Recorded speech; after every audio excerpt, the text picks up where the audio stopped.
The following program is a PodcastOne.com production. From Hollywood, California, by way of the Broken Skull Ranch, this is the Steve Austin Show. Give me a hell yeah. Hell yeah. Now, here's Steve Austin. All right, everybody. I'm talking to my good friend, Brian Dobbs. Brian, welcome to the show. Hey, thank you for having me, Steve. It's good to be talking to you. Hey, man, I was sitting there, to my listeners out there, I was sitting there doing a sound check with Brian. As you guys know, I'm at the Broken Skull Ranch. I'm in the middle of nowhere, and I record these conversations on Skype. And so me and Brian were getting some levels and seeing how his quality of sound was, and I asked him what kind of phone he had, and you said you had a Galaxy notebook. Yes, it's a Galaxy notebook, and I don't know how to really use it. But you said you liked it because it's so big you can see it? Yeah, I can see it. You know, I mean, it has a big screen, so I can actually, I'm getting older these days. I can actually see the things. I don't have to squint to look at what I'm, reading. Well, why don't you go down to the doctor and get you some fucking glasses? Because I just figured, heck, I don't look good with glasses, so I don't want to go that far yet. I'm pushing that off. That'll come in another 10 years. Boy, I don't think glasses are going to really set your look off too much.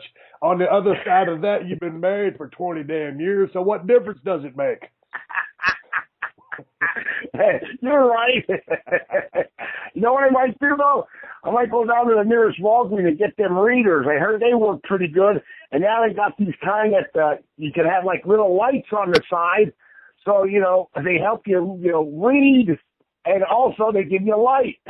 Hey, dude, I'm wearing a pair of the Walgreens readers right now. I wear the 1.0s, the little metal horn frame things that are pretty damn strong. I look like a piece of shit in them, but I can see like a hawk. Well, my wife, Tony, she's got them, and she's probably going to be, wring my neck for telling people. But, yeah, she has them on, and sometimes at night she has them on. And I'm like, what the heck? I think there's a burglar in the house or something. You look on the dark side of the house and you see these two little white lights coming at you. Like, what the heck is going on here?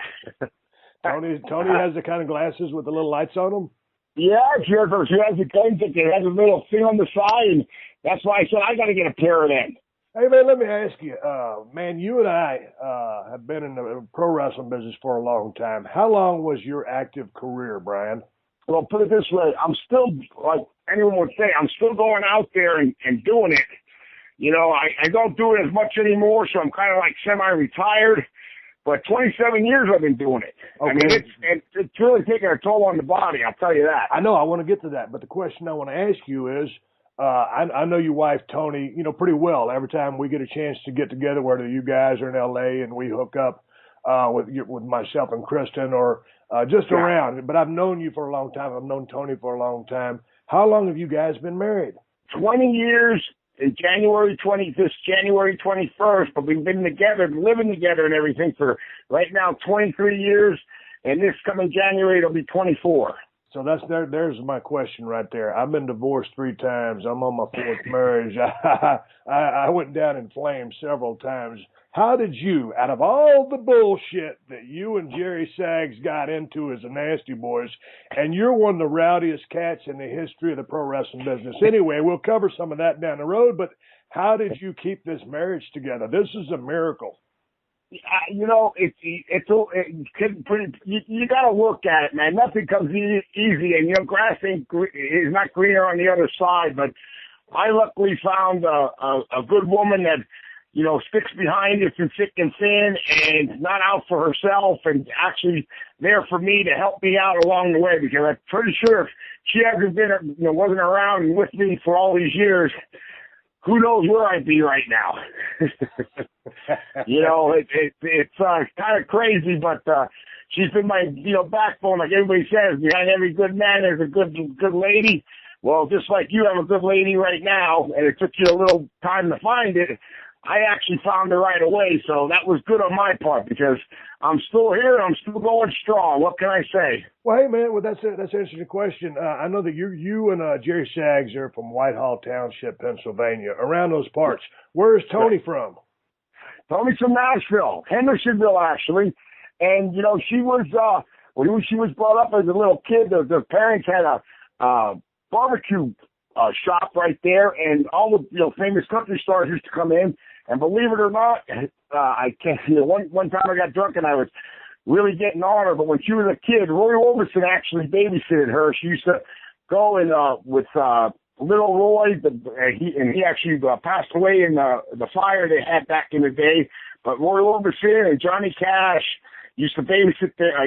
They used to go on sleepovers and stuff at their houses, and it's pretty cool to say that, and I didn't believe her, I thought she was BSing me. And then I took my parents, we went to Nashville with Tony, and we went to see Johnny Cash and June Carter when they were still living, and we're standing in line to get their autograph and, introduce it to my parents, and Johnny looks up and says, "How you doing, Tony? How's your parents doing? How is this doing?" And we got it all on tape because she had the video camera going, but she had it on her side so we wouldn't look like marks, you know what I mean? So, but it's all on camera, and June's asking how her sister's doing and this and that, and it was pretty cool. So after it was all over, I went, well, she wasn't BSing me. It was actually a shoot. You know what I mean? Hey, let's talk about some ribs here in a second, because you guys were known for your drinking, as I was, but you guys were really known for your roughhouse tactics, your ribs, the life of a party, and sometimes the assholes of the party at the same time. I always got along great with you guys. When did you and I first met? Was it in WCW, or was it on the road somewhere when we were with different companies? Do you remember when you and I first met? The first time, Steve, I think it was WCW. I'm pretty sure that was the first time, and you were with Pillman at the time. Yeah. And you guys were running strong, and we came in and we got along. We just hit it off right from the start. We did. You know the deal. When you meet somebody and you just have that feeling and you hit it off from the start, you know that guy's going to be friends with you for life, through thick and thin, and have your back and all that stuff. And that's the way me and you hit it off, right like that, Oh, I know. We did hit it off. But, hey, let's go back to you guys growing up down there in Pennsylvania. We were from Whitehall, PA, actually, and that is, the Lehigh Valley. Allentown, Pennsylvania is I always refer to it like Allentown because Billy Joel wrote a song about it.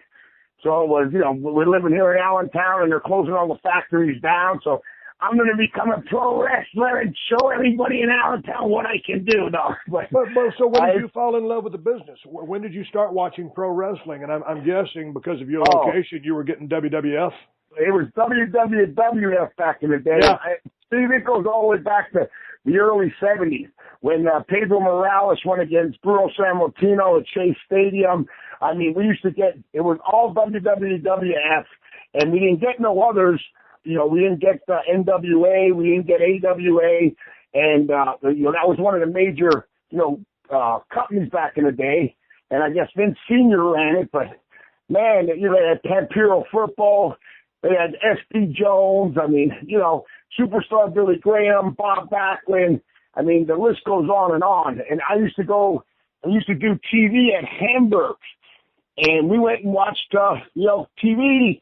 We'd go see TV tapings at the time with Captain Lou Albano, Professor Tanaka, and but Mr. Fuji. When you say we, you're talking about you and Jerry Saggs, right? Your partner. Well, Saggs would go on a couple of them. My brother would go. I mean, me and my brother were big fans, but Saggs would hop along on a couple of the trips.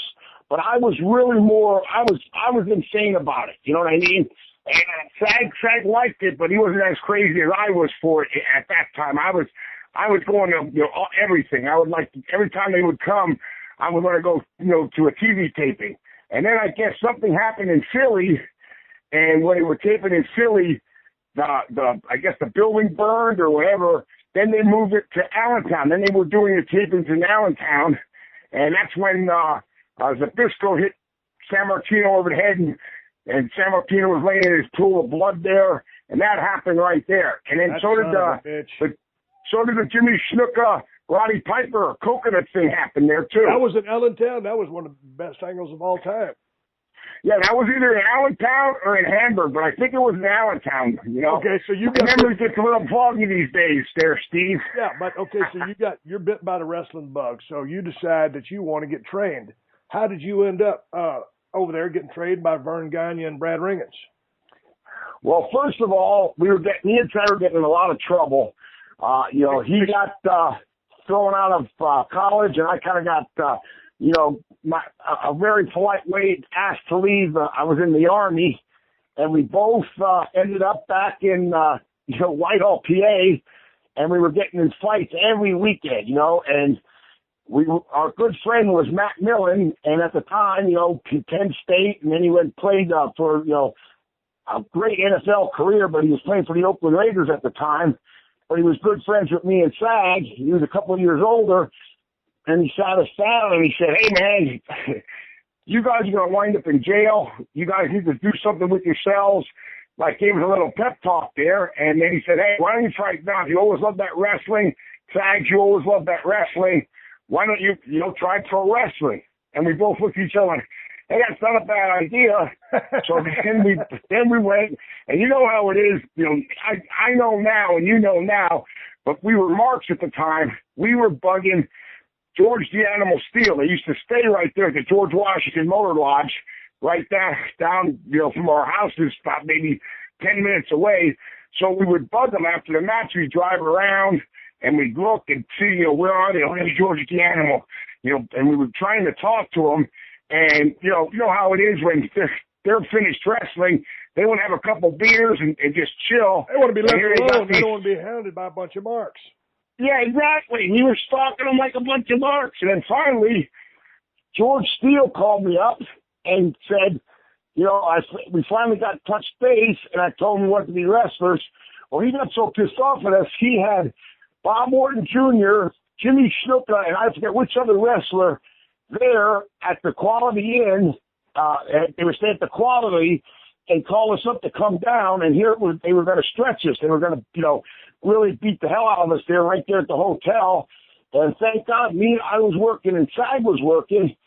And I said, "I'm sorry, Mr. Steele, but, you know, we are not going to be able to make it." So he said, "Well, if you're really serious about doing this pro wrestling, there's only one school to go to.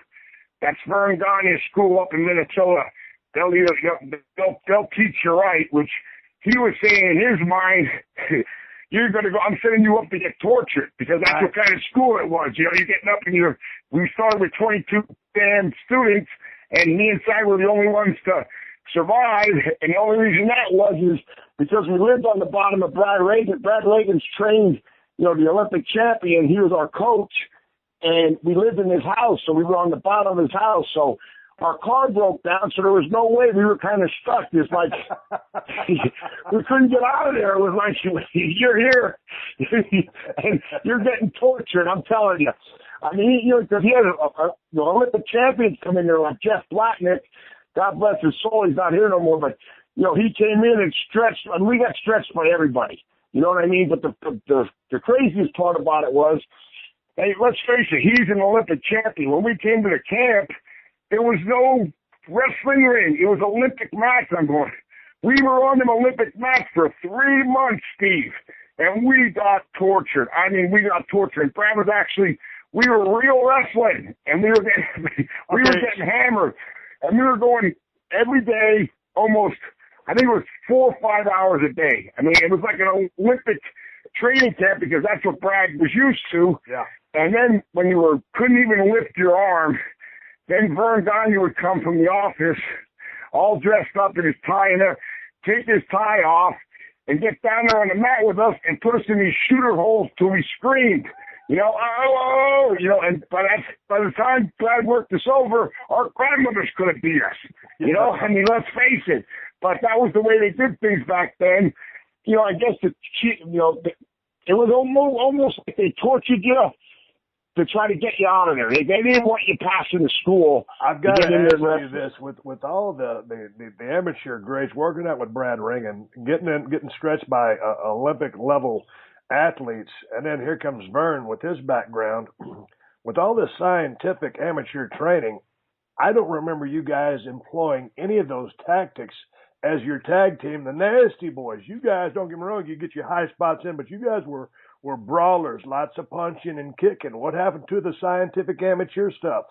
Because we went back to our old ways of barroom fighting. There you go. That's what got us into the business anyway. We were getting in trouble back in PA, and Matt Millen said, you guys are going to wind up in jail. Why don't you try that pro wrestling? So when we finally learned the business and take bumps and hit the ropes, we went back to what we knew best, punching and kicking and barroom fighting. Well, so then where was your first run? Was it AWA? AWA was our first, territory, but back in the day how things went. We went through, went through the school. It lasted about 4 months, almost 4.5, 5 months.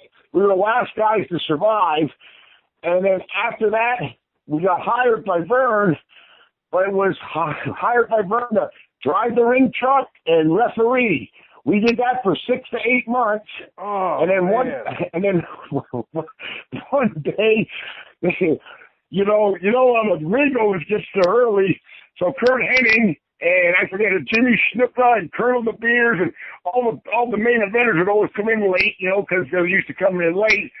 And Kurt told the story. God bless his soul. He's not here no more. He was our mentor. But he's driving up and he goes, hey, that looks like the ring truck. And all of a sudden he looked over at us and he goes, what the hell? It's the ring truck. And we weren't even at the show yet. And the main eventers were coming in late, so the ring wasn't even put up. So that happened. And then the next thing that happened is there was a mix-up, but we got blamed for it. The ring never showed up to the town. So after that, that's when they finally threw us in the ring. We got axed from that job because the next day, Vern Gagne called us in the office and goes, never, since I own this company for 40 years, has a ring never shown up to the town where it was supposed to be. And me and Si were sitting there going, what's his name was supposed to bring the ring this time? Not us.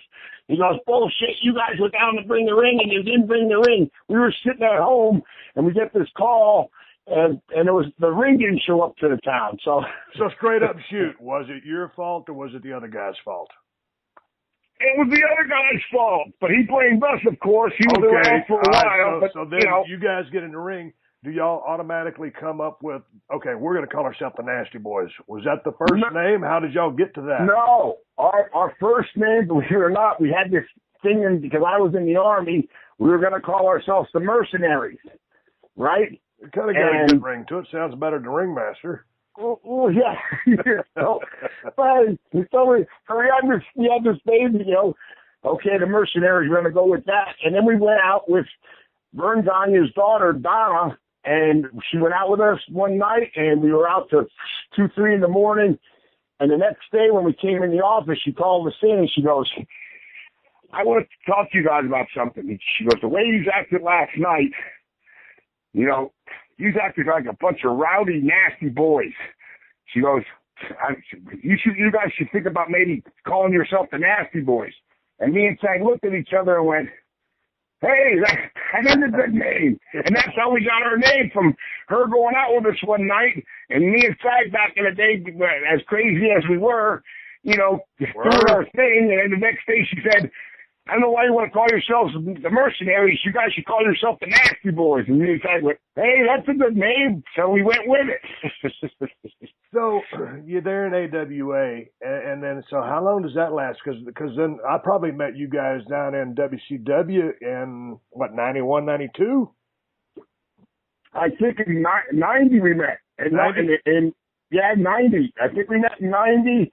And we were we started the school in 85, started AWA in 86. Then we got fired. I didn't tell that story. We got fired because we almost burned down a motel in North Dakota. But then again, I just got to say, God bless his soul, Kurt Hennig was like the big guy and stir everything up. And then we always got blamed for everything. And the Rockers were there too. Shawn Michaels and Marty Jannetty. Hey, well, you guys were having great matches with the Rockers back then, right? Because I mean, they were awesome. Those guys were on fire, and so you guys had to having. Well, you know, back in the day, me, Sag, and Shawn all lived together, and in this one room that Brad had downstairs in his house, and they had 3 beds. There was one twin bed and one big king-size bed, and believe it or not, nothing went on funky, but me and Shawn slept in the same bed because everybody was broke at the time, and we were all in the one room together for about 6 months. It was me, Sag, and Shawn Michaels all living together. Well, how did you guys get along back in the day? Because, you know, Shawn kind of went through his phase where, you know, he went through his issues, and he was a kind of a different cat there for quite some time. But how was he back in the day as a rookie, you know, paying his dues and learning the chops? Bro, he was great. We were best of friends. You know, I don't talk to him too much no more. I'd like to get in touch with him, but we just haven't touched base. You know, things go after, you know, time goes by. But we were the best of friends, and you know, I still consider him a real good friend of mine. Just haven't talked to him in years. But he had a thing. You know, I was trying to always be that smart alecky kind of, you know, cocky kind of guy. Well, he was that. So there was a little thing that went on that some of the old timers didn't like that. Wahoo McDaniels, you know, there was Ray Crippler Stevens was there, and you know, a lot of the old timers, you know, like were saying, who do these young guys think they are? And because we were pulling ribs and, you know, doing all this crazy stuff, and you know, there's a couple times where we had his back. But there were a couple times when some of the vets wanted to, you know, rip his head off, you know, because he was right from the start. He always had that talent, though he could work, and so could Marty. And you know, I don't know if they were jealous or whatever, but they thought we weren't showing the respect, but we were. And you know, a couple times there it got kind of crazy where, you know, we almost went toe to toe with, you know, like the old vets against the young guns, you know. Well, what kind of ribs were you guys pulling at an early age? And to my listeners all across the world, I know a large part of my wrestling audience will know what the ribs are. Ribs, to my people that don't necessarily know wrestling, are practical jokes that guys play on one another just to alleviate pressure or for a few laughs, or maybe because you don't really like someone, but they're a big part of the pro wrestling scene. So what kind of ribs, if you guys are pretty ballsy to be pulling ribs on veterans that have years of experience, what the hell were you guys doing?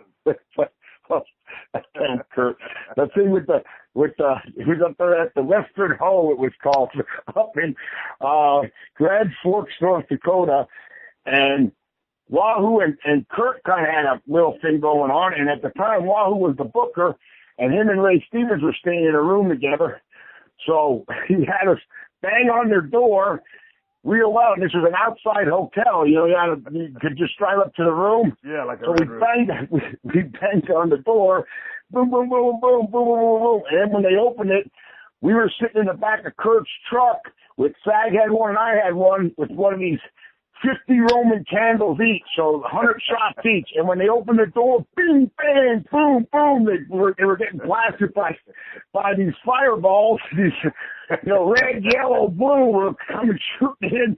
And then the next day, Kurt Henning's tires were slashed. I guess, you know, Wahoo went and flattened 3 of his tires with a knife. And then the one star that Wahoo brought in, his name was Mitch Snow, and he was a pretty boy. Well, he drank too much and fell asleep, and then he woke up with no eyebrows. No, that was one of the. It's funny. It's funny how anytime you guys are around somebody and someone goes to sleep or passes out, more correctly, y'all had a nasty tendency to shave off said eyebrows. What was it with the eyebrows that you guys love so much?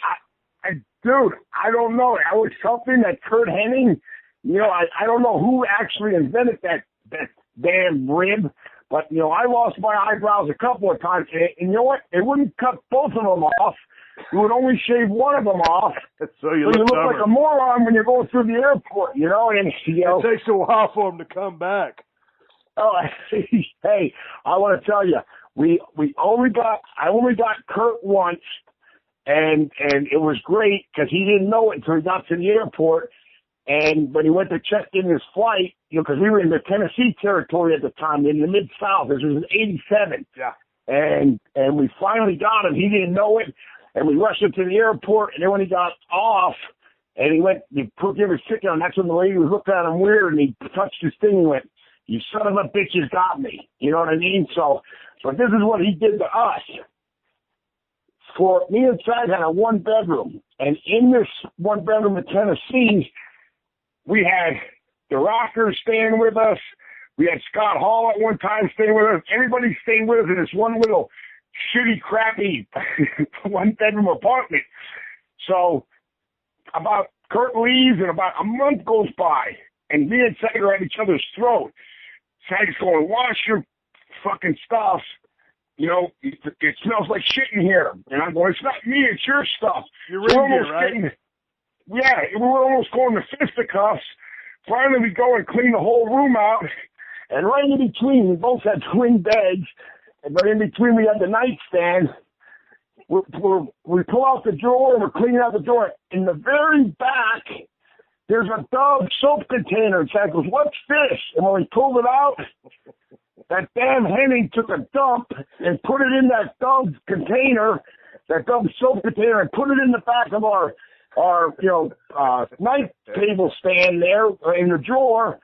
And it was like a shit deodorizer. And it stank up the whole room and had me and Chad almost at fisticuffs going, "Your stuff stinks. No, your stuff stinks." And here, Kurt rigged us and put a real live poop deodorizer in our room, you know? And that's the thing about, Kurt was a tremendous worker and one of the nicest guys. I mean, he introduced me to a lot of people when I first came to WWF, but he was always so good about helping guys, taking them under his wing, mentoring a lot of guys. But to people who didn't get a chance to really see or know too much of Kurt Hennig, God rest his soul, he was one of the biggest ribbers in the history of the business. And Kurt was one of those guys. And I didn't know Kurt real well, but I knew him well enough. He just had that personality where you could be mad at him for like 15 minutes. And then, you just had to forgive him because he was such a cool guy. And, he was just mischievous and he always had that smile on his face. I don't think as many times as I crossed paths with Kurt Hennig that I ever saw that guy in a bad mood or without a smile on his face. No, and you're right. He was always in good spirits, Brian, and he was one of our mentors when we first started in the business. And I'm telling you, man, it was to learn from him, and not only wrestling wise, and learn the psychology and all that, but the ribs. Oh my word! You always had to watch your back. I mean, it was a big thing back in the day when they would always put these padlocks. They would get them from the small high schools we were wrestling at and everything. And then they would put them on your bag and lock your bag up to the top of the rafters, and you would have to go try to get a superintendent there or a janitor with a bolt cutter if they had one to cut your bag down. If not, you were stuck in town the whole night. Either that or they put all the combination locks on your belt loops of your jeans. Yes. Then you walk around with a bunch of combination locks. Oh, it was total bullshit. And then God bless his soul, Hawk from the Road Warriors came in and went, "Nobody ribs the Road Warriors." And then when they came out that night, they had a padlock on their brand new Lincoln on all of the door handles. Yeah. So when they went down the road, it was going all the locks were rattling, and they mixed up their brand new town car they bought. And that was definitely a Kurt Hennig one, And another one was, if anybody remembers Nails, well, Nails just bought this brand new truck, and somebody ripped off the hood on it. It was a Dodge Ram. He used to have them big Rams. I got one of those. Yeah. well, after that, he was driving with Kurt, and Kurt had him convinced it was Sheik Admiral Casey. And Sheik Admiral Casey's, I don't know how old he was then. And the next day we're at the TV up there in Minnesota, and Sheik Admiral Casey comes in and he has his coffee and he's laughing, going, Kevin Nails, Kevin Kelly thought it was him that did it because Kurt stirred it up. And he went running over to him and just beat the living hell out of him right there at the interview room. And then Greg Gagne jumped in and says, Kevin, stop it. We have expensive TV equipment around here. He wasn't worried about Sheik Adnan getting his ass kicked. He was worried about some of the TV equipment getting busted. So now, after that happened, Greg goes off, has everybody sitting around and saying, this shit's gonna stop. If any of this happens again, you're fired. One of you guys out there, blah, blah, blah, blah, blah. After he gets through with his whole speech, Kurt goes, you fucking nasty boys. You're too much. Like we did it, and then all of a sudden, oh my God. And he threw all the blame on us, and Gagne actually believed him, but it wasn't us, it was that damn Henning doing all of it, you know? Hey man, as you were coming into the World Wrestling Federation now, like who were some of your favorite tag teams to work with? Who did you guys have great chemistry with? That when you guys are working a program that you really enjoyed lacing up the boots and working with? Well, I got to say the Hart Foundation was great. Oh, those guys are badass. The Rockers, we already wrestled them, in Mid-South and in AWA. So they were always, pleasure. They were great to work with because we knew them. They were friends of ours. And when you wrestle a friend, if you spun them a little bit, they don't care. Right. So you always had good chemistry with them guys. Let's face it, we the British Bulldogs. Oh, unbelievable. We wrestled them over in Japan. And, hey, stop right there. Road Warriors. Stop. Hey, let's talk about the British Bulldogs for a second, because this was back in, so Dynamite Kid was still in the ring, correct? Yes. Oh, so they were still going strong. This was 88. Tell me about that, because, man, that's one guy that I've always wanted to meet during my career, and I never did, but I thought so much of his work. When I saw him starting out in Calgary, the stuff that at a young age that he was doing with Bret the Hitman Hart, and then, of course, when him and Davey Boy hooked up, I just thought they were one of the most awesome tag teams ever. How was that guy in the ring? Because he was a notorious ribber himself and also a tough guy. An unbelievable talent, Steve. You wouldn't, and you learned so much from him. That, because he was over, when we first met him, me and Sagler in 1988 went over for the, Giant Baba, his tag tournament. And they were one of the tag teams on the tournament, but, we were there with, Abdullah Butcher, Tiger Jet Singh, Stan Hansen and Tenru, Terry Gordy, and, what's his name? He was one of the long runners, Irwin, the tag teams they had on there, and me and Sag, and we were just young at the time.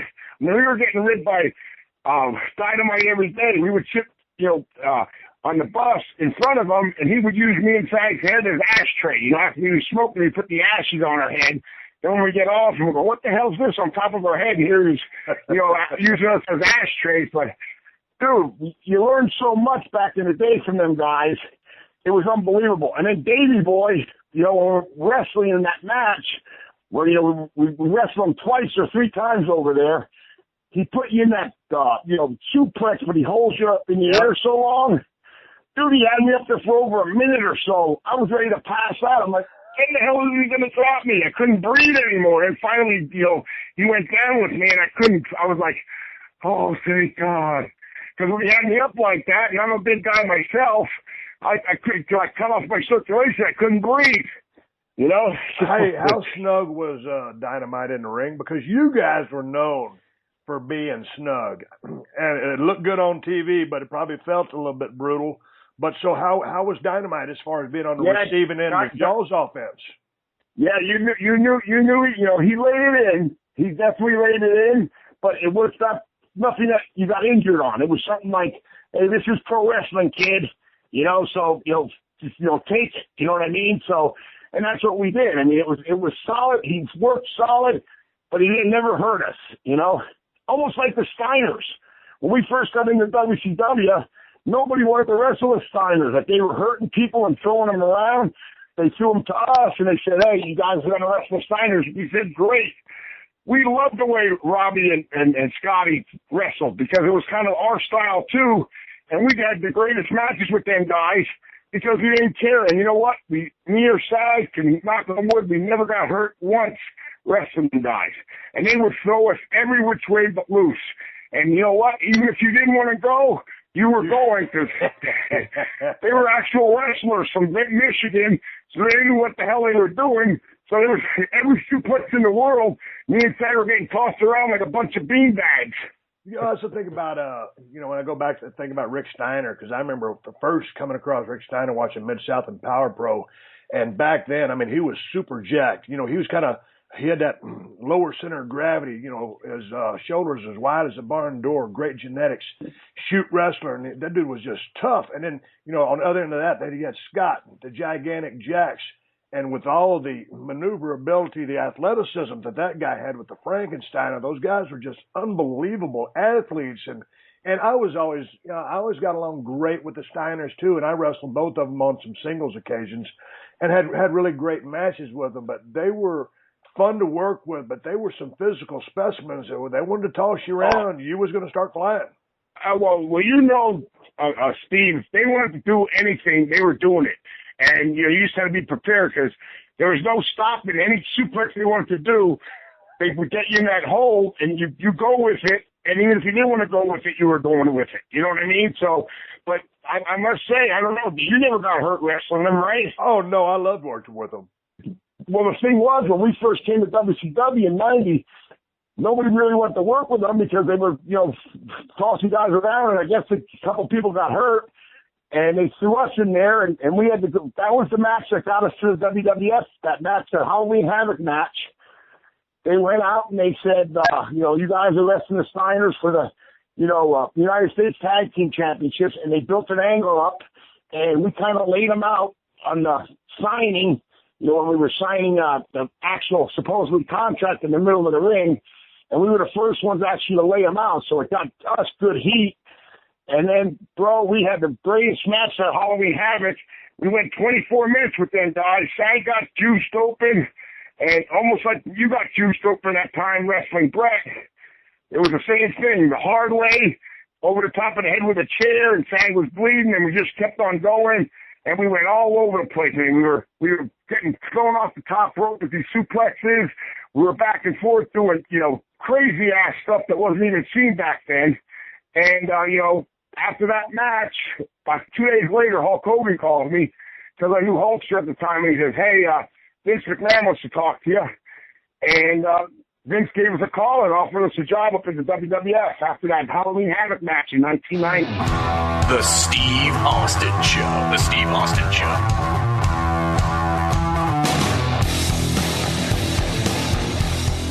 Paying out of your own pocket for gear you need to do your job is a problem.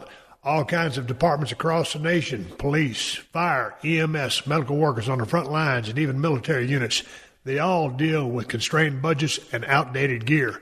But there's still a job to do, and you need the gear to do it. Hunting for military, first responder discounts has historically required going from one website to another and all kinds of hassle. Don't you wish there was one place you could visit that had a carefully crafted selection of deals for military first responders in one spot? GovX works directly with brands to negotiate the best prices possible because you deserve the gear you need at the prices you've earned. Plus, you can trust that the gear you're ordering is 100% authentic, direct from the manufacturer. If you must pay out of your own pocket, you shouldn't have to pay a premium to get the gear you need to effectively perform your duties and complete your mission. GovX has a huge collection of gear and apparel from popular brands, all in one convenient location. It's like a grown man's toy store in here. Just wait until you see our knife collection. All you need to do is sign up for free. No subscription fees. No re-upping your membership every year. Once you're approved, you're a fully fledged GovX member for life. GovX honors your service and gives back to your communities. We don't just thank you for your service, we honor it. So if you're an American of service, a current or former member of the military, firefighting, frontline medical, or law enforcement communities, or the emergency medical, join GovX for free and enjoy a community that honors and gives back to patriots like you. If you've got a military or first responder background, visit govx.com and sign up for free for instant access to tons of deals and a community that honors your service. Visit govx.com and receive $15 off first orders over $50 or more when you use code STEVE. That's $15 off first orders over $50 or more when you use code STEVE at govx.com.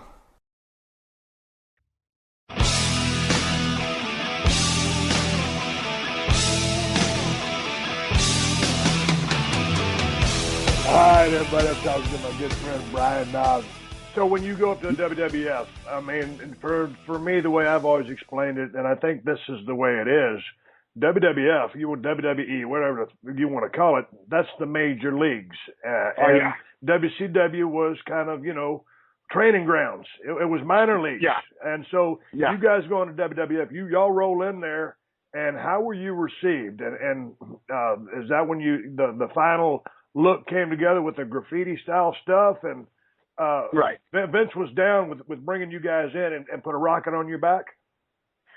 Yeah, you know what? They did that, and we didn't even know they were doing what they were, going to do.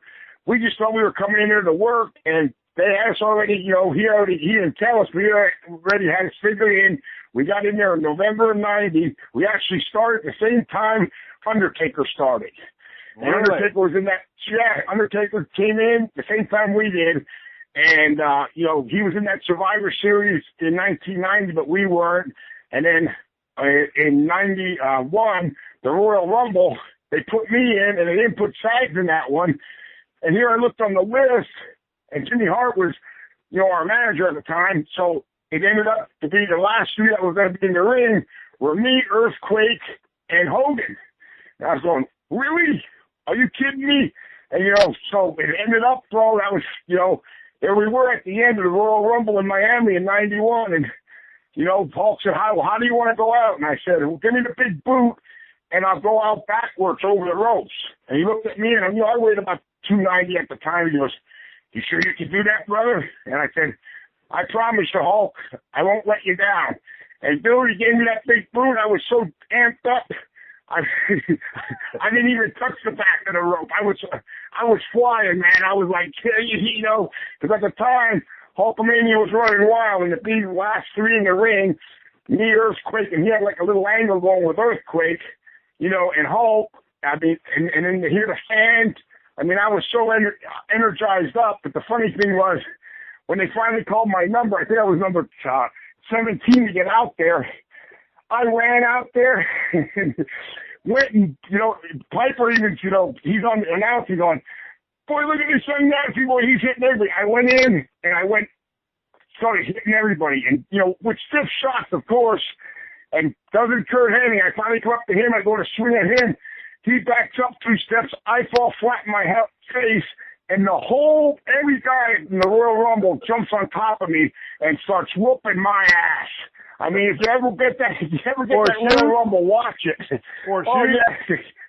Go ahead. For a shoot?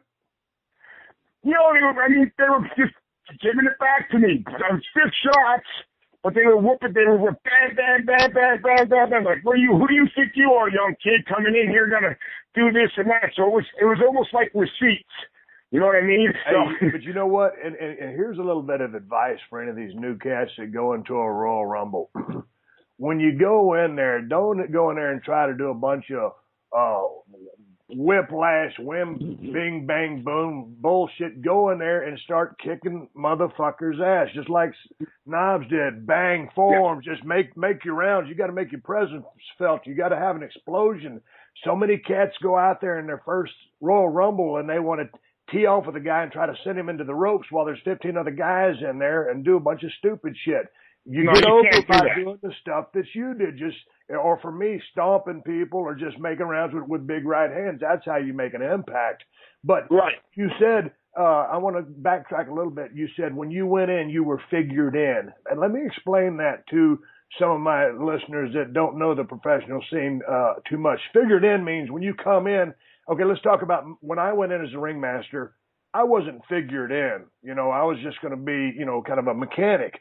So when you're figured in, they have plans for you. They're going to utilize you in a correct fashion. They have plans to push you. So you guys were figured in. They had plans to make you guys a top tag team. So now that we have that talked about, let's talk a little bit about The Undertaker. When he was making his debut on the same timeline as you guys, I remember, Mark, back in the days in USWA, wrestling in the Sportatorium in Dallas, Texas, when he was the Punisher, and I had a match with him, and he tried to take care of me, and I stunk the joint out. But when he and I knew him, I watched him as Mean Mark Callis in WCW. Right. He always had that mean, tough guy look. There was money written all over him. You just didn't see it yet, or they didn't.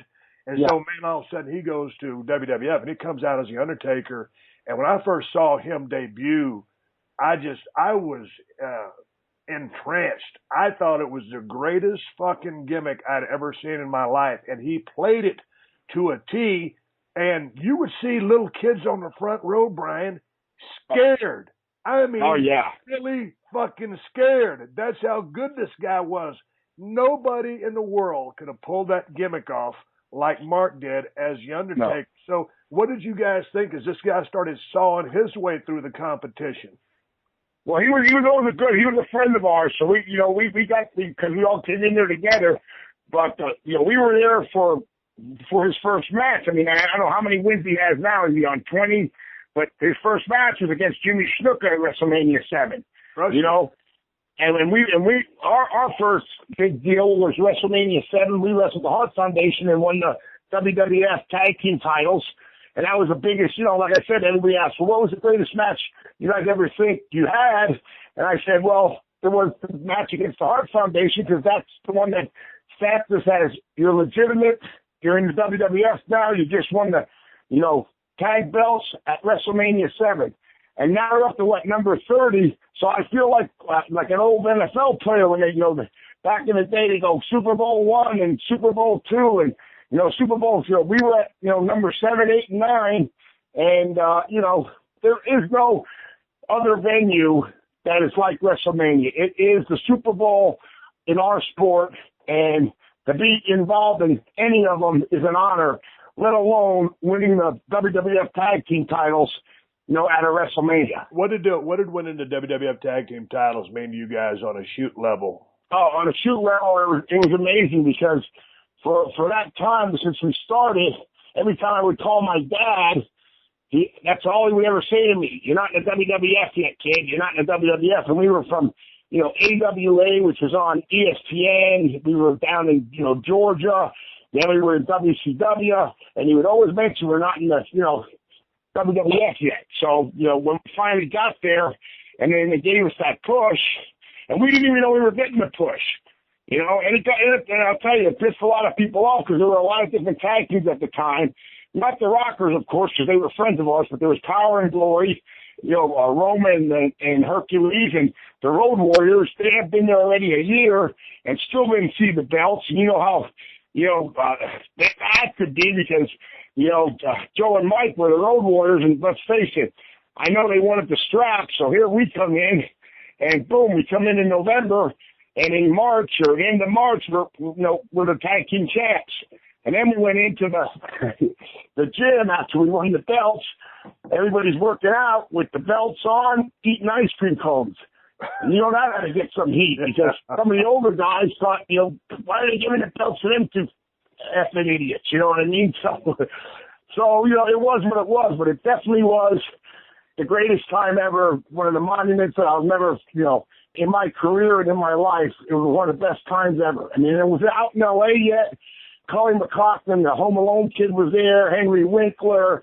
I mean, all the stars. And it was supposed to be at the L.A. Coliseum, but then because the war broke out, they switched it from the Coliseum to the sports arena, And it was still amazing. It was the most, amazing deal that happened in my wrestling career was, WrestleMania 7. That was the bomb, man.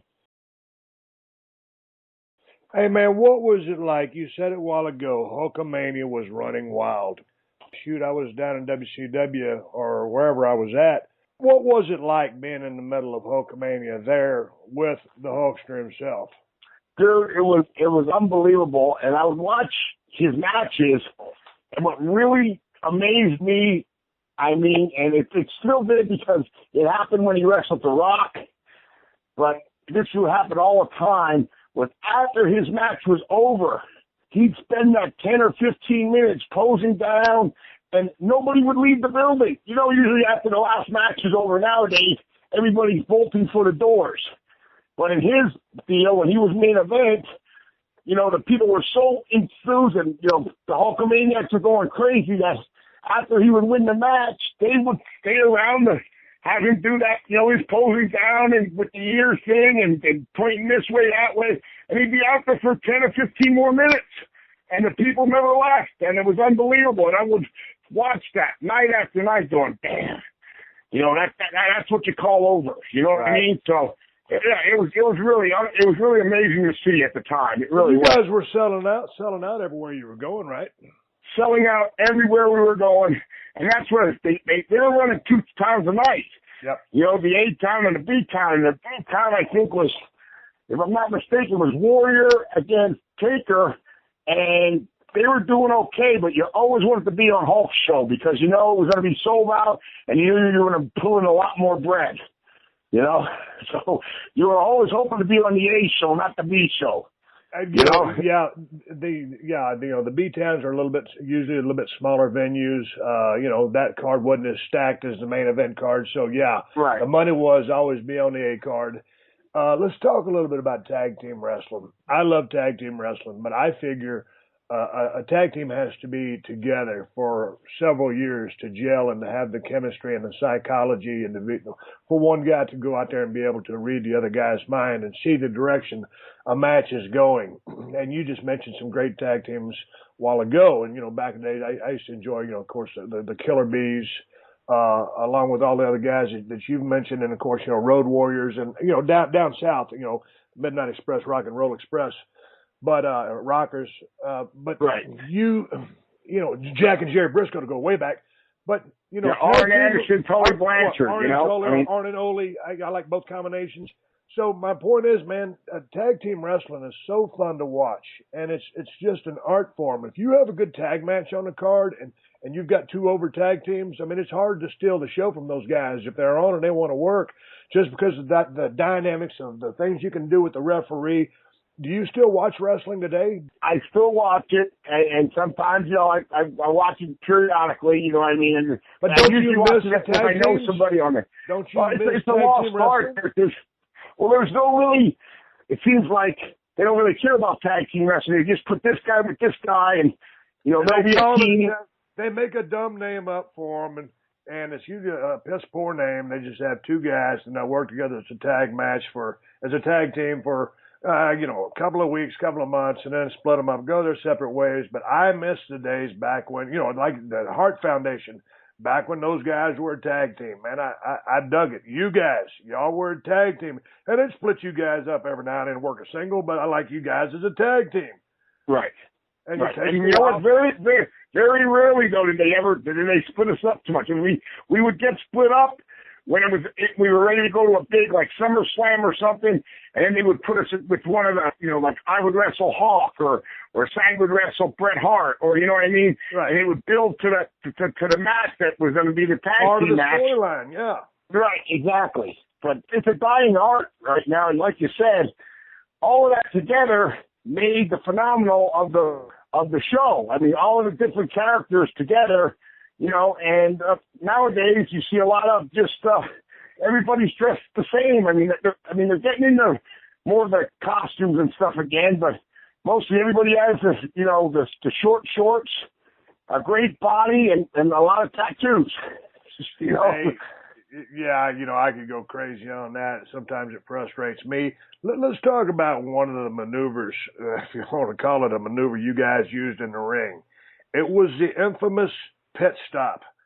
And to my fans that listen to the show, the pit stop was when one of the Nasty Boys would raise their arm up, exposing their armpit, while the other Nasty Boy would seize the victim by the back of the neck and rub his face into the other Nasty Boy's armpit. So that would not be a great environment to be in, because you know how it is. You know, Brian, you get on the road and you start traveling, and you guys were really on the road for some serious days there, and your ring gear starts smelling like shit, and you try to wash it every couple of days in the sink and just let it dry. But and you always try to stay clean. But certainly, you guys had to rib some people with that and not wear deodorant or do stuff like that. And was there ever? First of all, did you ever do that on purpose? Yeah, we definitely did, especially for people that we didn't really, if we didn't, the person that we were wrestling was kind of a doofus or an idiot, we definitely would make sure we were stinking pretty good when we did that maneuver, And believe it or not, a guy who helped us out with that maneuver, back, if you call it a maneuver, was Adrian Adonis back in '88. Yeah, when he was in AWA, when we went back to AWA. He was one of the guys going, you guys call yourself a nasty boy. You don't do nothing. What stuff really nasty are you doing? And he kind of mentioned about doing it, and we inside perfected it, but he was one of the guys that, told us about doing it. Man. And he was a legend. I mean, please. Hey, man, let's talk about Adrian Adonis for a second. I love that guy. From his early days, I liked him. He got a little heavy towards the end. But I love that guy's ring work. I love the psychology. And when it came time for him to get the heat, he just switched gears. And he was mean and nasty, and he had that mean streak. And he could be a real piece of shit. Of course, that matchup, and was it one of the WrestleManias against him and Piper, which was so classic. But he was just a great, I loved his work. And he had this great psychology. And it was just like the old school, like Piper was, another good friend of ours. He just, they were good friends. So, whenever any good friends get in the ring together, you're going to have a good match, especially when, both of them knew their characters and, how they were. So, your character back in the day was an extension of really you. I mean, right. Just like, you finally got Stone Cold, and you told that story about how you got it, and your ex, kind of mentioned it to you, and then you went from there. But it's an extension of you, and I don't know about not nowadays. And I'm not cutting it down because I love pro wrestling, but when you have writers writing and giving you that character, it's harder because back in the day, every character that was out there was an extension of that guy, like Jake the Snake or Rick Martel, the model, or, you know what I mean? You go down the list, and every guy that was, whatever their name was an extension of that person, Even The Undertaker, and let's face it, Mark was had a little dark side to him there, so, it worked. And it's all that feeling out process, and so that if some young cat in the business is listening to Brian and and myself talk right now, man, you can start off as something, but you can go through a period of trial and error and experimentation. Don't be afraid to try different things. Don't be afraid to trust your gut instincts or to question management because it's your career, and you can't just say, agree to everything all at the same time. I know the political landscape is very tough these days because it's kind of a monopoly, but, within, good conversation and open, honest conversation with management, express your ideas and yourself so that you can find who and what you are. Because certainly it was a long journey for myself and a little bit of a feeling out process for y'all. And y'all went out with Donna, and she made the suggestion, and then talking to Adrian, and all the pieces came together. Y'all Nasty Boys, Brian Knobs and Jerry Sags had a tremendous run together and a lot of fun, but there's also a lot of bumps and bruises along the way. What were some of the injuries you suffered, Brian, in the squared circle? Well, I tore my shoulder out from max pain, not knowing how to throw me the right way for a suplex, and people thought I broke my back, and I mean that's still, I think it's a Super Brawl, whatever.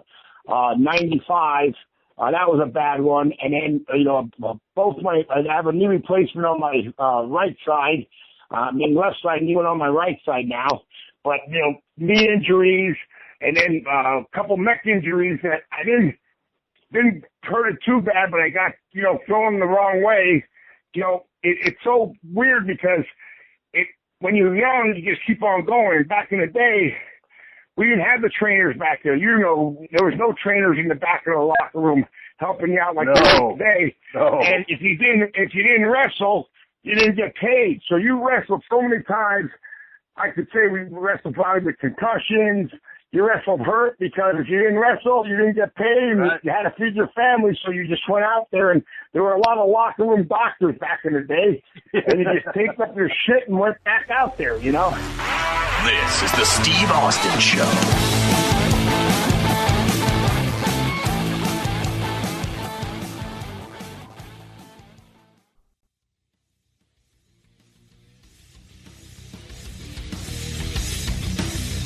I think I've told the story one time before. My neck was bothering me. It was when I was WCW and Harley Race, 8-time world champion. You know Harley. Yeah. I'm your kid. That's a tough SOB right there. Yeah, Harley laid me on a table and wrapped a towel around my neck and jerked as hard as he could, and I thought he was going to yank my head off my shoulders. And then he put me in a full Nelson, and he jerked up real hard, and I swear to God, lightning bolts shot out of my fingertips, and I thought he was going to paralyze me. And Harley, well, how's that? Is that better? And I'm about to shit my pants. I think I'm paralyzed. I said, look, Harley, yes, sir. It's a lot better. He goes, you want me to do it one more time? Oh no, Harley. And I ran the fuck away from Harley Race, who I absolutely love. But because the boys are out there on the road through the grind, and people want to say, hey, wrestling's fake. Hey, okay, it's predetermined. We know that it's a work. But man, when you get out there and you're picking up 300-pound guys, 6'3", 6'10" guys, and, sometimes you don't always drop them flat, or you don't get dropped flat, and you start getting this whiplash thing, which happens, and all these injuries come into play, and it's just a process of the boys trying to take care of the boys. It's that inner circle, and like you said, guys will try to turn into self-made chiropractors, read books, give adjustments, and it's really – that's just the way it was, and now the evolution is, and thank God that this new generation of pro wrestlers in WWE have access to all these doctors, this great medical care, because a lot of guys back in the day could have lasted longer than they did, but that's what we did back in the day. We worked on each other. For 300 days a year, you're going, and like you said, everybody had their own remedies. The Samoans had their loamy. And every once in a while, Snooker or Haku would take me and it was almost like a deep tissue massage. It would hurt like hell, but you try everything because we didn't have no trainers in the back. It was them were the guys helping you. You had your locker room doctors, and you also had your locker room lawyers trying to tell you, how to do this and that. No, it was such the Stone Ages back then. And, back then when you got your ass smoked and you really were hurt, I mean, you almost felt guilty talking to whoever was running the show, or much less the promoter, and say, man, I don't know, my shoulder's really fucked up. And, of course, they look at you like, oh, this motherfucker's working me. He wants days off. And, you're really hurt, but you almost had a guilt complex trying to get a little time off. And by the same token, you don't want to come off the road because you're not going to get paid. But when you really are hurt, it was hard to ask for time off. Well, I blew my knee out right before SummerSlam, before you were supposed to drop the belts to the LOD. And Vince and then said, go get it done. So what I did was I went and got it scoped just to clean it up, and so I could make that match. But the thing was, like I said, back in the day, you just went. Right after, WrestleMania, we were over on a London tour, and we went and went over for, I think it was a 10-day run right after WrestleMania. I mean, not WrestleMania, SummerSlam. So we lost the belts to the Warriors, and then we're wrestling them over there. And, I flew all the way over there and everything. It's just 10 days after I just had surgery on my knee, and all of a sudden, my leg blew up like a balloon, and they took me in to emergency room in Birmingham, England, and it looked like, my calf was 8 sizes too big. My whole leg blew up like a balloon below the knee. And they wouldn't let none of the guys come see me. And over there, it's different than over here. They have, just volunteers helping out over there. And so I had one person pushing my cart where I had only one arm, or he was missing an arm, and it was, the medical facility was the shits. And I'm like, oh my God, what did I do to deserve this? And then they come over and tell Sag's trying to see me, they wouldn't let none of the guys come see me, and they said, well, he has a blood clot, and if it breaks off, it goes to his heart, he could die. And all of a sudden, they told me that, and I'm like, what the hell? What's going on here? Where I should have been 10 days this was 10 days after surgery. I went and did the match after, the SummerSlam match. I should have just said, hey, I need to take some time off, but you weren't sick like that. No, man, I got to go, and, they got another tour booked. We're going. And, I thank God nothing happened. I stayed in the hospital for like a day or two, and then you joined back up with the crew like 2 days later, and then they said, you don't have to wrestle, Bob, you don't have to wrestle, and I still went out and did my thing, but I was more on the apron because we were a tag team, you could do that, but I still went out. Hey, man, you told me a funny story. Would you tell a story about how you almost got run over by your wife at the gas station? Well, I actually did. What was the deal? And that was in one year. I got stabbed in Peoria. Okay, why did you get stabbed in Peoria? Well, after the match, a bunch of rowdy fans, because it was me, Sag, and Mike Rotundo, and his car came up and was trying to drive us off the road, and all of a sudden they pulled in front of us and put on the brakes, so I got out first. This guy jumps out of the front. He starts throwing punches, and I'm blocking him, and I grab the guy, and I start punching him in the face, and now he falls down, and all of a sudden I just feel this rush of liquid coming down my head, and here it's blood, and I yell, Sag, he has a knife, and here he had a boot knife, and he stabbed me 3 times in the arm and 1 in my stomach, and Sag got the guy, front-faced him, and just buried him right in the cement there, right there on the street. It's in the middle of the street. And while Sag got that guy, the other guy got out of the car and came like he was the Long Ranger and lassoed Sag over the head with a pair of jumper cables, and Sag had scissors on the side of his head. Mike Rotundo, the big shooter, our good buddy Mike, was out there, and somebody got at him in the eye. Where are all these wrestling skills, Mike? So anyway, with the fight's over, we got these guys laid out, and I said, man, I got to go to a hospital.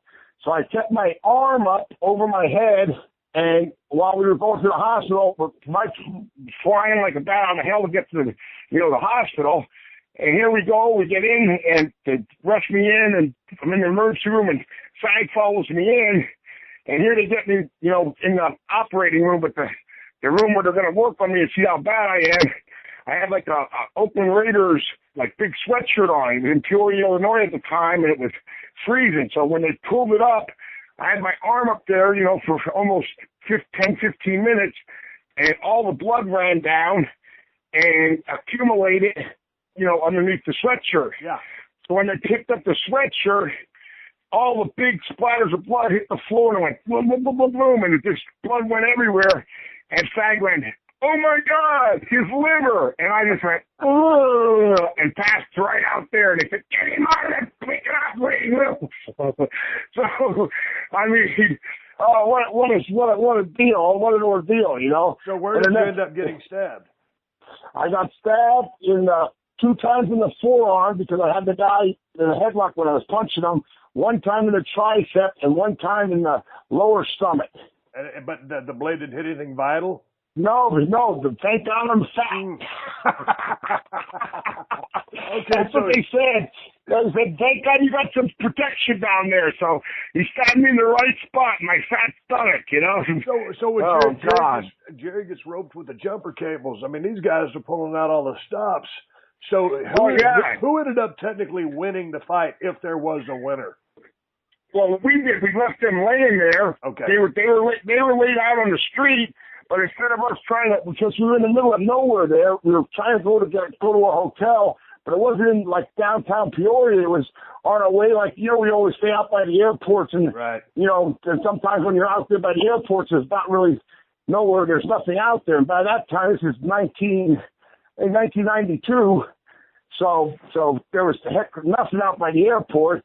So when it happened, we let them guys lay in there because we didn't really give a shit about them. We were more worried about getting me to the hospital and see how bad I was because I know I got jabbed a couple times, you know. So how much work did you miss with your injuries? You know what? I don't think I missed too much. Probably, I would think maybe about a couple weeks, and I was back out there again. Okay, you know? So you got stabbed in Peoria. It was a tough year. Then what happened? Oh, well that happened, and then, you know, right before Survivor Series, we were going to go against Ultimate Warrior and Macho Man. I guess they would have put us there, go through that, and I'm at a gas station. I got out, I pulled up too far, and I got out and left the door open, and... What kind of car were you driving? I had a Cadillac, a Fleetwood. You know, one Cadillac, nice, you know, Cadillac, Fleetwood, living large, pull up to a gas living large, you know, doing the deal. So I left the door open, but I pulled too far, and I couldn't... Hose would reach. The hose wouldn't reach the gas tank. So I told Tony, my wife, I said, hey, hon, can you pull it back a little bit? So she got to the middle of the seat and didn't go all the way to the driver's seat. She just screwed it over, and she put it, you know, forward first. She put on the brake, and when she put it in reverse, the car was idling a little bit back, so it started coming back right away. She hit the brake with her left foot, and it slipped off and hit the gas, and I got hit with the door, and the car went all the way back, and it hit me right in the, thank God it hit me on the above, but the point of the door hit me in the right shoulder and in the bottom of my leg, the 2 points. Yep. And thank God, because all the arteries are underneath, because I would have been dead on the spot, but it flipped me around, and they helicoptered me to the hospital and all that stuff. So what happens? Okay, the door's open, your wife slips off the brake pedal, it hits the gas, the two edges, the top and bottom of the door, pin you up against the pump, spin you around. It didn't spin me. It hit me, and the car kept going, and I took a little whirly twirl, and I was laying there. Okay, so you whirly twirl, you're laying at the gas pump. Are you bleeding like a stuck pig? Oh, bleeding like a son of a bitch. One guy, actually, I ran into him later. He was like a paramedic that was just happened to be there, and they called the ambulance. They got the helicopter, took me to the hospital, and then SAG had to call Vince, and he said, "Hey, Vince, I'm sorry to tell you, but Niles got ran over yesterday or last night by his wife," and he goes, "What else can happen to that poor bastard?" Because all this stuff happened in 1 year span. So how are you feeling these days getting out of bed? Easy to get out of bed sometimes, harder a little bit other times? Hell no. These younger kids never saw the movie, but North Dallas 40 with Nick Nolte. He was a football player there, and it's a movie about he was a football player and how he was. Well, that's how I feel getting out of bed in the morning. You get out of bed and you get up in like shifts. You got to stretch this way, stretch that way. Hear this crap, hear that crap. So.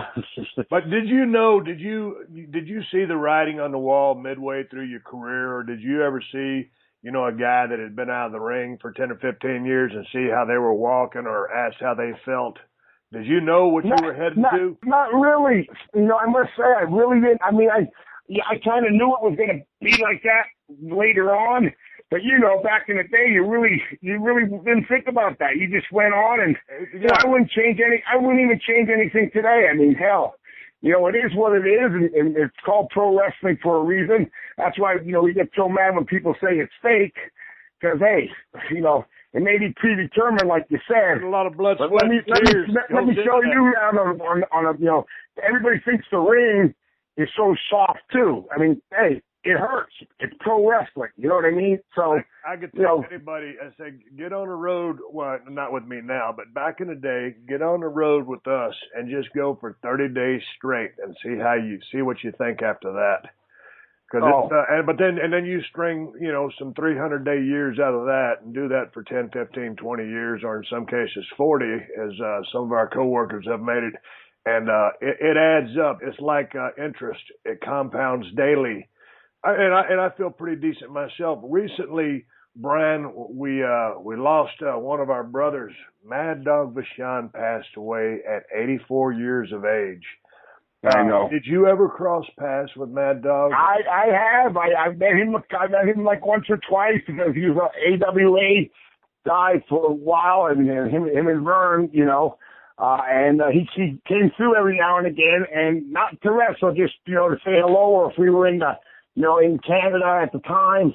But I did meet him, I think 2 or 3 times, and what a nice guy he was, man. It was really sad to hear that he passed away. You know what I mean? Here's the thing, Brian and I, every time another one of the boys passes away, Brian and I have a tradition of he'll either call me or I'll call him, and we'll shoot the breeze about one of our buddies and tell a couple of good stories and have a few laughs over the tragedy. As right. This was Mad Dog was 84. He didn't OD. He didn't do anything stupid. He lived a long life, and he had a tremendous career. Was very influential to a lot of guys. And the few times that I got a chance to talk to the guy, he was just an absolute sweetheart. And so anyway, he's gone. But so you're doing well now. You beat to shreds. Are you still? You were training people for a while. Are you still training people? Are you out on the independent circuit? How can people reach you for bookings or appearances? Well, you could go to my Facebook, Brian Knobs. I'm not sure if it's any slash in there or not, but go up to my Facebook, Brian Knobs. And right now, I'm not doing the school no more. I did a Canada State for 4 years, and the guy who won Tough Enough, Andy Levine, was my student. I got a couple of guys that are working now with TNA, and Jesse Sorensen was one, but he just got his neck hurt, so he's out. Garrett Bischoff, Eric's kid. Eric wanted to put him through a good school, so he put him through my school, and the kid's doing pretty good. He busted his butt, and some guys got to WWE like that Andy Levine did. He won the Tough Enough contest, and that made me happy because he was with me for about 4 months.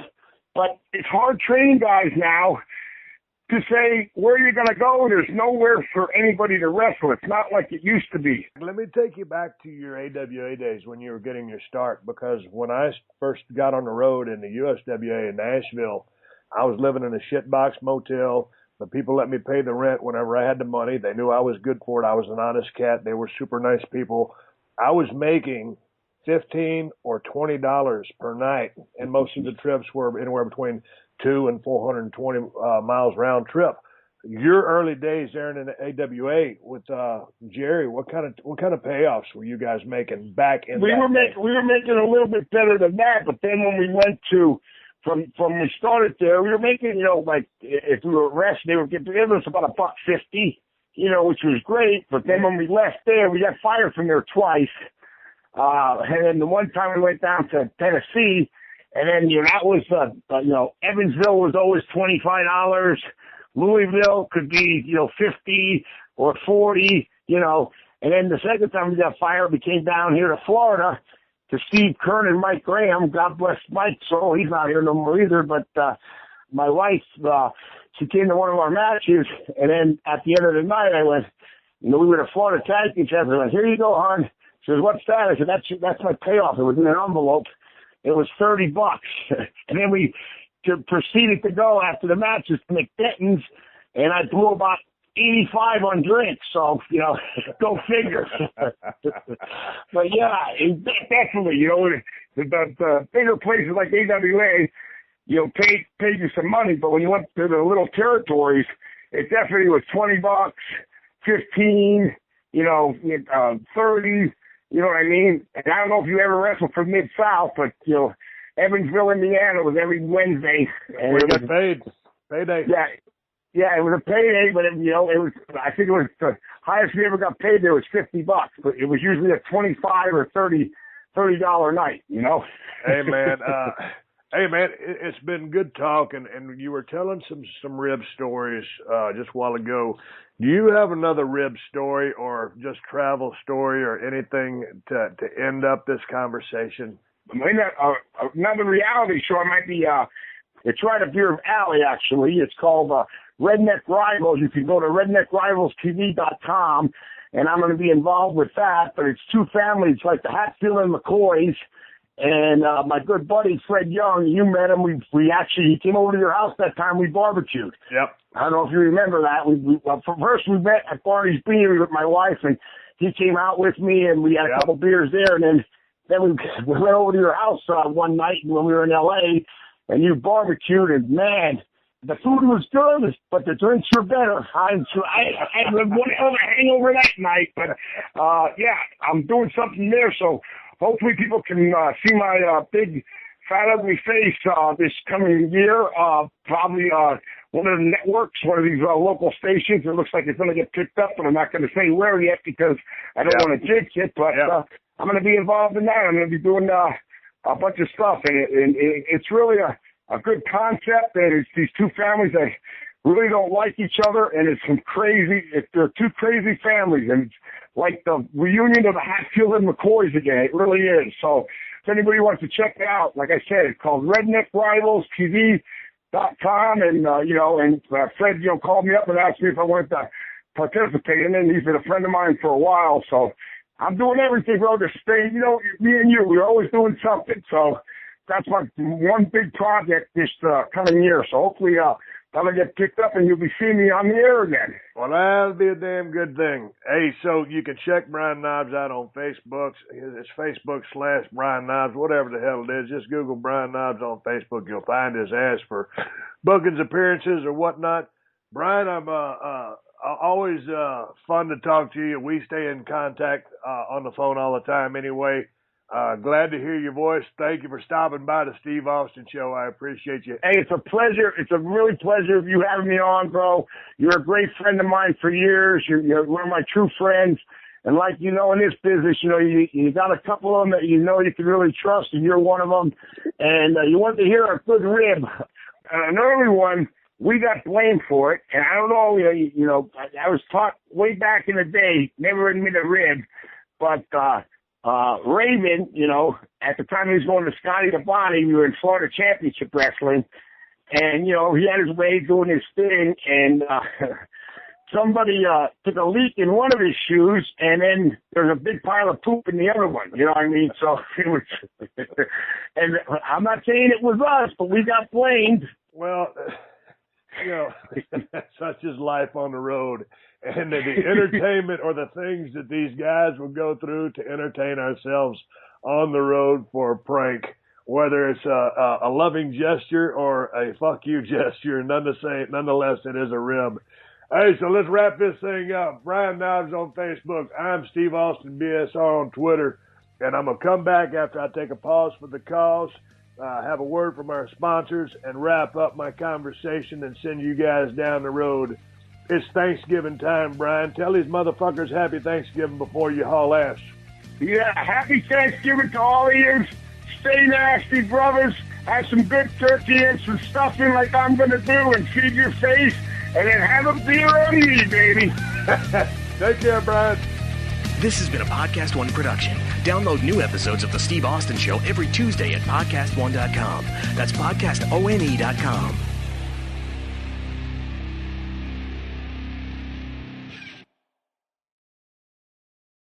Pluto TV is a place for movie fans, like me. And TV fans, like me. They've got something for everyone, and it's free. I love free, and I love Jersey Shore. For me, it's The Godfather. SpongeBob SquarePants, I am Patrick. Patrick is me. Oh, Forrest Gump, come on. Criminal Minds, solving crime after bedtime. Whatever you love to watch, Pluto TV makes it easy with thousands of free movies and shows. Pluto TV, stream now, pay never. Hi, we're the Nemeth Bros. I'm Nick, and he's Ryan, and I'm a 20-plus year pro wrestling veteran, amateur comedian, F-list actor, wannabe lawyer, and once ate a 96-ounce steak, and we have a new podcast because we finally got some time on our plate called The Nemeth Bros. The Nemeth Bros. Hey, Nick, what is this podcast about? This podcast is going to be about stories from the road for the past 20-plus years of my pro wrestling career, winning world championships, injuries, everything in between that you can think of. Stories about you and I putting together a comedy tour, you and I doing skits, me being an F-list actor, on-set stuff, and of course, Q&A, answered questions in depth from the fans who want to hear them the most. Hey, what if I want to have special guests on that are like famous comedians or showbiz types? There's no rules. This is America. Bring them in. Hey, if we're bragging about accomplishments, I have been an extra on Jimmy Kimmel Live 27 times. Follow, rate, and review the Nemeth Bros podcast at Apple Podcasts, Spotify, or wherever you listen to podcasts. The Nemeth Bros.